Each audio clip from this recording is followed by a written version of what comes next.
News 18 के digital platform पे आप सबका खैर मकदम है, स्वागत है। मैं हूं समीर भट्ट। जम्मू डिवीज़न और जम्मू डिस्ट्रिक्ट की जो बड़ी खबरें जिस पर आज हमारी नज़र रहेंगी वो ये हैं। सबसे पहले मैं बता दूं आपको कि आज एक बड़ा इम्पोर्टेंट डे है, क्योंकि आज रोज़गार मेला दोबारा जो है प्राइम मिनिस्टर नरेंद्र मोदी 16वें रोज़गार मेले का उद्घाटन करेंगे। वो उसमें शिरकत करेंगे। तकरीबन 51,000 जो अपॉइंटमेंट लेटर्स हैं सिलेक्टेड कैंडिडेट्स को, उनको वो वितरण करेंगे दिल्ली में। और अगर हम जम्मू की बात करें तो जम्मू में भी union minister of state for commerce and industry Jitin Prasada आ रहे हैं। वो यहाँ पे डिस्ट्रीब्यूट करेंगे। यहाँ पे जो अपॉइंटमेंट लेटर्स है उसको वो वितरण करेंगे यहाँ पे जो सिलेक्टेड कैंडिडेट्स हैं उनको। और यहाँ पे रोज़गार मेले में अगर हम बात करें तो पिछले जो जितने भी 15 रोज़गार मेले हुए तो हज़ारों की तादाद में जो कैंडिडेट्स हैं उनको प्रमाण पत्र दिए गए, उनको अपॉइंटमेंट लेटर्स दी गई हैं। और आज कन्वेंशन सेंटर में भी एक बड़ा प्रोग्राम होने वाला है। पहले प्राइम मिनिस्टर मोदी जो है वितरण करेंगे, फिर वो स्पीच भी देंगे, और उसके बाद यहाँ जितिन प्रसाद जो है वो यूनियन मिनिस्टर वो जम्मू में इसका जो है एक भाषण देंगे और यहाँ पे इस प्रोग्राम को शिरकत करेंगे। ये एक बड़ा प्रोग्राम है। दूसरा जो सबसे बड़ी खबर है कि यहाँ जिस तरह आर्मी ने भी कल कहा है कि 50 से 60 आतंकवादी जो हैं पूरे जम्मू रीजन में कई लोकेशंस पे छुपे हुए हैं, हाइड आउट्स में छुपे हुए हैं। तो उनको खदेड़ने के लिए, उनको मारने के लिए एक बड़ा ही व्यापक सर्च ऑपरेशन चल रहा है।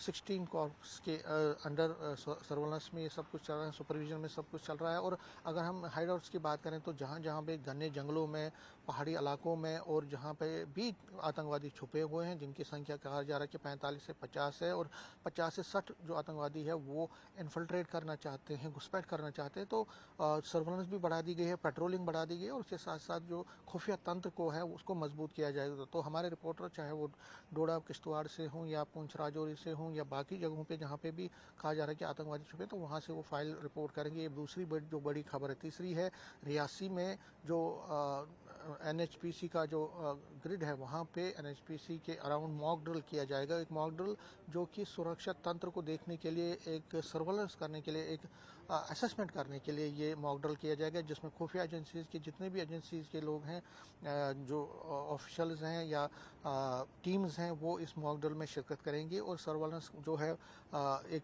बड़े पैमाने पे वहाँ पे मॉक ड्रिल किया जाएगा, जिसमें सारी एजेंसीज शामिल होंगी। और अगर मैं आपको बता दूं इस मॉक ड्रिल की अगर हम बात करें तो ये मॉक ड्रिल इसलिए किया जाता है क्योंकि इससे समझ में आता है कि कहाँ पे जो तंत्र है उसको मजबूत करना है, किस तरह से सुरक्षा व्यवस्था को और चौकस करना है, मजबूत करना है, तो उसी से पता चलता है। और इसमें सबसे बड़ी बात है कि जो एजेंसीज हैं वो अपना काम जो है एक दूसरे के साथ जो कोऑर्डिनेशन करनी है, किस तरह से वो कोऑर्डिनेशन में अमल लाना है, वो उसमें पता चलता है। और कई चीज़ों का इसमें ब्यौरा पता चलता है। तो कहीं ना कहीं ये जो मॉक ड्रिल है ये एक बड़ा इंपॉर्टेंट फिनोमेना होता है। और इसके साथ साथ कई और खबरें जिस पर आज हमारी नज़र रहने वाली है। अमरनाथ यात्रा पे भी हमारी नज़र पूरी तरह से है। अमरनाथ यात्रा का एक और जत्था आज यहाँ से जम्मू से निकला है बालतल और पहलगाम के लिए। और अगर हम यात्रियों की बात करें तो तकरीबन 2.25 लाख के करीब यात्री अभी तक पिछले 10 दिन में यात्रा कर चुके हैं।